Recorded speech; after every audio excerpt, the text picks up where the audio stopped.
ओम कृष्णाय वासुदेवाय हरे परमात्मने प्रणतः क्लेश नाशाय गोविंदाय नमो नमः। हरे कृष्णा भक्तों, आज के इस वीडियो में आप सुन रहे हैं मार्गशीर्ष मास महात्म्य का अध्याय 6। मार्गशीर्ष मास महात्म्य में आपका बहुत बहुत स्वागत है।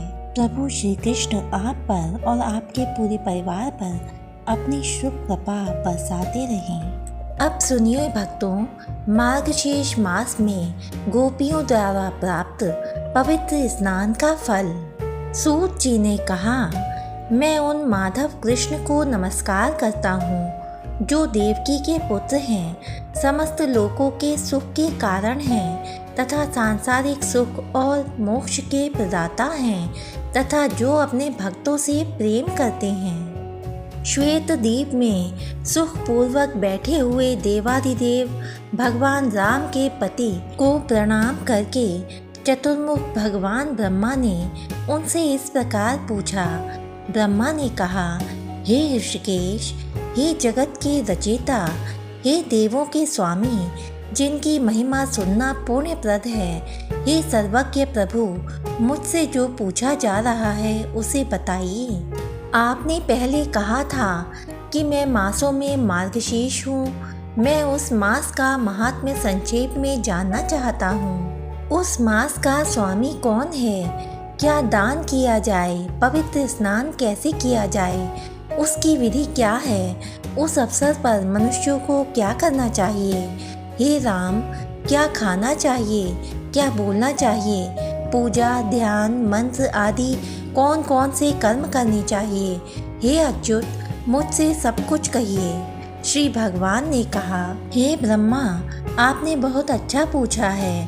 हे ब्रह्मा, समस्त लोगों के कल्याणकर्ता मार्गशीर्ष का पवित्र अनुष्ठान संपन्न होने पर इष्टपूर्ण आदि सभी अनुष्ठान संपन्न माने जा सकते हैं। यज्ञ, सार्वजनिक उपयोगिता के कार्य जैसे विश्राम गृह बनवाना, कुएं और तालाब खुदवाना।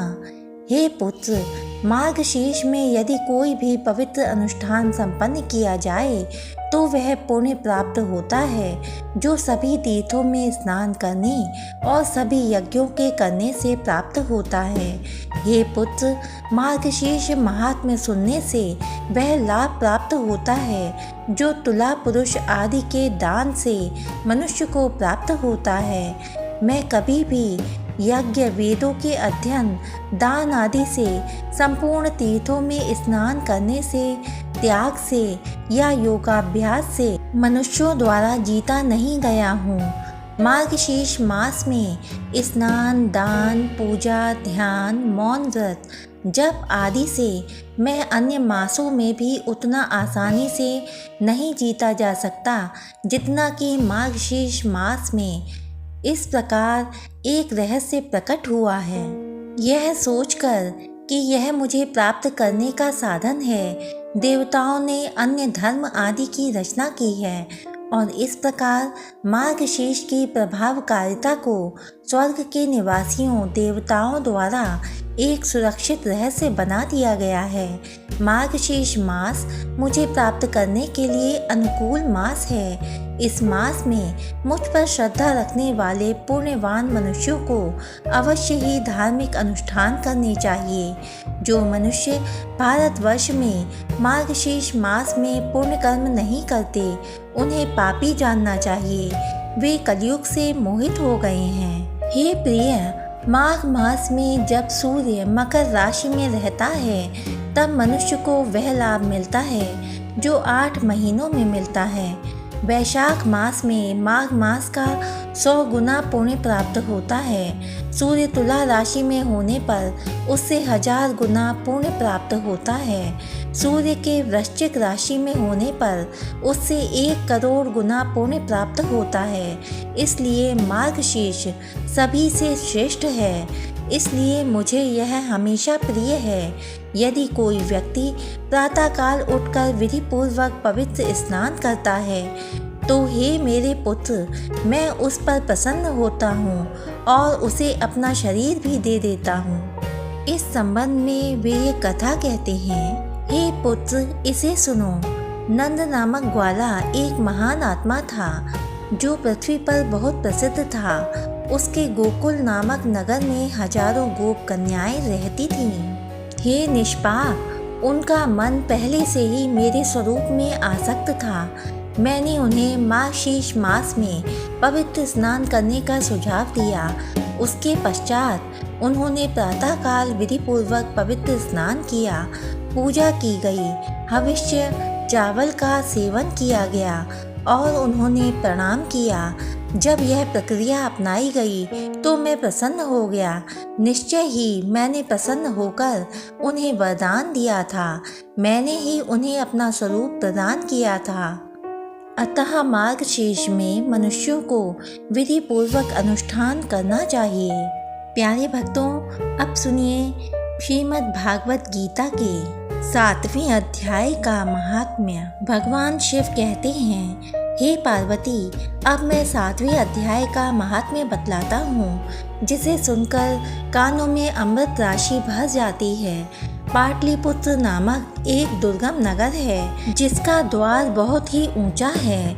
उस नगर में शंकुकर्ण नामक एक ब्राह्मण रहता था। उसने वैश्यव्रती का आश्रय लेकर बहुत धन कमाया था, किंतु ना तो कभी पितरों का तर्पण किया और ना ही देवताओं का पूजन ही किया।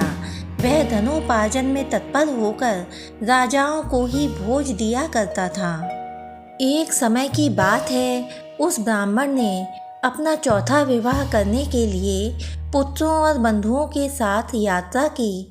मार्ग में आधी रात के समय जब वह सो रहा था, तब एक सर्प ने कहीं से आकर उसकी बाह में काट लिया।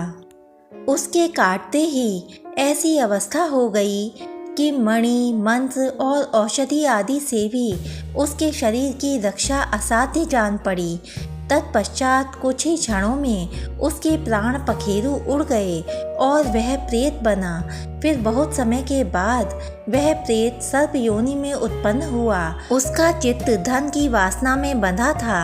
उसने पूर्व वृतांत को स्मरण करके सोचा, मैंने घर के बाहर करोड़ों की संख्या में अपना जो धन गाड़ रखा है, उससे इन पुत्रों को वंचित करके स्वयं ही उसकी रक्षा करूँगा। सांप की योनि से पीड़ित होकर पिता ने एक दिन स्वप्न में अपने पुत्रों के समक्ष आकर अपना मनोभाव बताया। तब उसके पुत्रों ने सवेरे उठकर बड़े विस्मय के साथ एक दूसरे से स्वप्न की बातें कहीं। उनमें से मझला पुत्र कुदाल हाथ में लिए घर से निकला और जहां उसके पिता सर्प योनि धारण करके रहते थे, उस स्थान पर गया। यद्यपि उसे धन के स्थान का ठीक ठाक पता नहीं था, तो भी उसने चिन्हों से उसका ठीक निश्चय कर लिया और लोभ बुद्धि से वहां पहुंचकर बाबी को खोदना आरंभ किया। तब उस बाबी से बड़ा भयानक सांप प्रकट हुआ और बोला, ओ मूढ़, तू कौन है? किस लिए आया है? यह बिल क्यों खोद रहा है? किसने तुझे भेजा है? ये सारी बातें मेरे सामने बता।